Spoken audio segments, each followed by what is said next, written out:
हेमंत बिस्वा शर्मा के मौलाना महमूद मदनी के बयान के बावजूद मौलाना महमूद मदनी पहुंचे हैं असम की राजधानी गुवाहाटी में। उन्होंने पत्रकारों से मुलाकात भी की है और उसके साथ ही जिन इलाकों में मुसलमानों को प्रभावित किया जा रहा है, जिन इलाकों में हज़ारों मकानों को बुलडोज किया गया है, हज़ारों लोग सड़कों पर रहने पर मजबूर हैं, इस बरसात के मौसम में सैलाब ज़दा इलाके में टेंटों में रहने पर मजबूर हैं।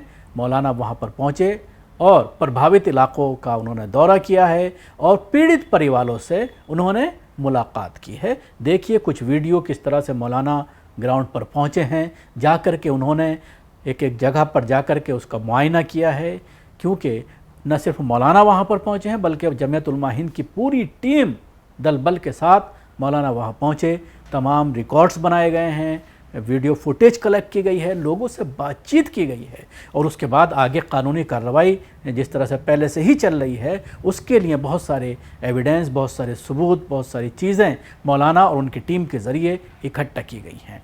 असम में अल्पसंख्यकों पर हो रहे अत्याचार और नफरत और कट्टरता की बढ़ती लहर के बीच जमीयत उलमा हिंद के अध्यक्ष मौलाना महमूद मदनी की क़यादत में एक उच्च स्तरीय प्रतिनिधिमंडल असम पहुंचा। प्रतिनिधिमंडल ने उन राहत शिविरों का दौरा किया जहां बुलडोजर कार्रवाई के कारण बेघर हुए सैकड़ों परिवार जो है वो पनाह लिए हुए हैं।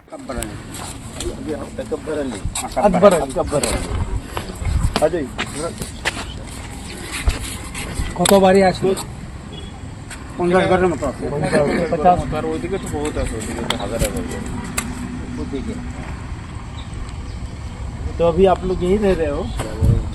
বস্তু মানে তো জায়গা জায়গা রাখছি, এখানে कुछ बनाया तुमने ना? जी जी, कुछ बोला नहीं किसी ने आकर कि तुमने यहाँ क्यों बनाया?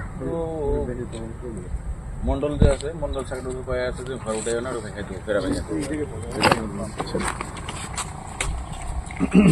চলো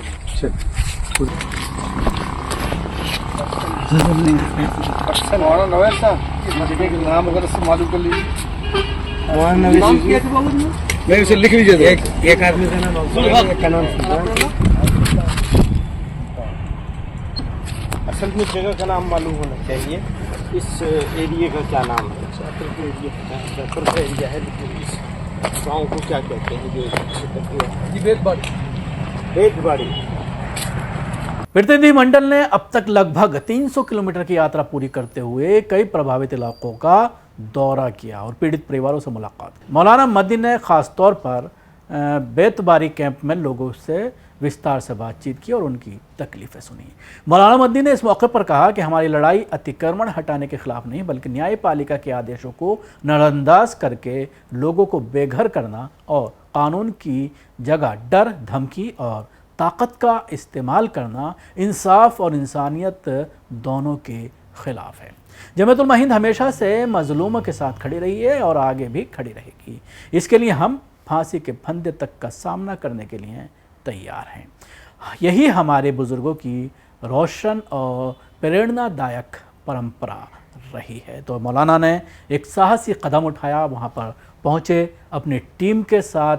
उसके बावजूद कि पिछले दिनों जिस तरह से हेमंत बिस्वा शर्मा के ज़रिए धमकी दी गई थी कि अगर मुझे मौलाना दिखाई दिए तो मैं उनको बांग्लादेश भेज दूंगा, इस धमकी के बाद भी, इस थ्रेट के बाद भी मौलाना अपनी टीम के साथ मजलूमीन से मिले जिनके ऊपर मजालिम ढाए जा रहे हैं, जिनको बेघर कर दिया गया है, और तमाम लोगों से मुलाकात कर उनकी जो तकलीफ़ें हैं उनको फ़िलहाल किस तरह से उनको दूर किया जा सकता है। अगर वहाँ पर कोई रहने की लोगों को दिक्कत है, जहाँ पर ये कैंप लगाए गए हैं क्योंकि बरसात का मौसम है, तो टेम्परेरी टेंट का इंतज़ाम हो या फिर टॉयलेट और बाथरूम का इंतज़ाम हो, पानी का इंतज़ाम हो, या फिर लोगों के लिए ज़रूरी सामान की जो है वो देना उनको, चाहे वो राशन की बात करें या फिर गैस का सिलेंडर हो, इन तमाम चीज़ों का प्रबंध पहले से ही जमीयत उलमा हिंद की टीम वहाँ पर कर रही है। और हालात का जायज़ा लेने के बाद और ज़्यादा इस टीम के ज़रिए, मौलाना की टीम के ज़रिए जो दिल्ली से पहुंची है, और वहाँ के भी लोकल ज़िम्मेदारान इस टीम में मौजूद थे,